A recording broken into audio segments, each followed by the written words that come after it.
Good morning বন্ধুরা, চলে এসেছি আবার একটা নতুন ব্লগে। আজকে শনিবার, তো দেখো বেশ রোদই উঠেছে। তো আমাদের এখানে কালকে তো খুব বৃষ্টি হচ্ছিল, তো আজকে ওয়েদার ভালো, আজকে রোদ উঠেছে। তো আজকে কি কি রান্না হয় তোমাদের সাথে শেয়ার করব। তো চলো এই বলে ব্লগটা এগোতে থাকি। আজকে কি কি রান্নার জোগাড় চলছে তোমাদের দেখাই।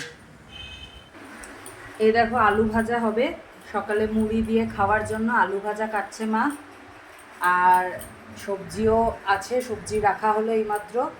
ঝিঙে, ঢ্যাঁড়স, ফুলকপি, টমেটো, আর আগেরও সবজি ছিল এই যে, সেখানেও একটু ঝিঙে, ঢ্যাঁড়স, বেগুন, সব রকম, টমেটো, আদা, রসুন, পেঁয়াজ, সব রকম সবজি আছে।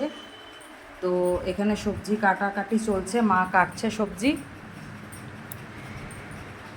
তো এবার রান্নাঘরে চলো দেখাই যে কি কি হচ্ছে।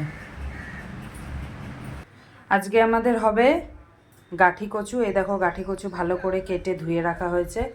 গাঠি কচু আলু দিয়ে তরকারি এইটা। আর রুই মাছ হবে, এই যে মাছের আলুও কেটে রাখা হয়েছে। মাছটা তোমাদের দেখিয়ে দিই।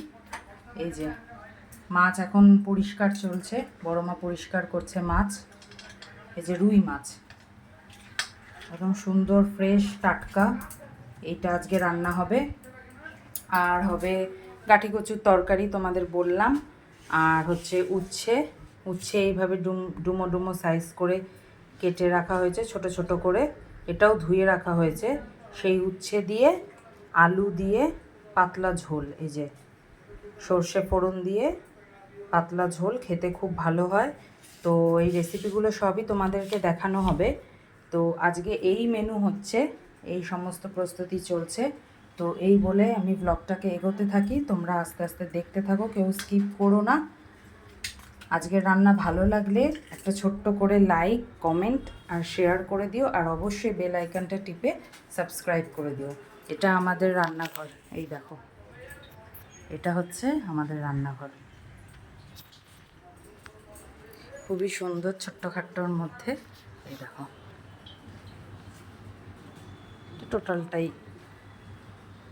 আমাদের রান্নাঘর।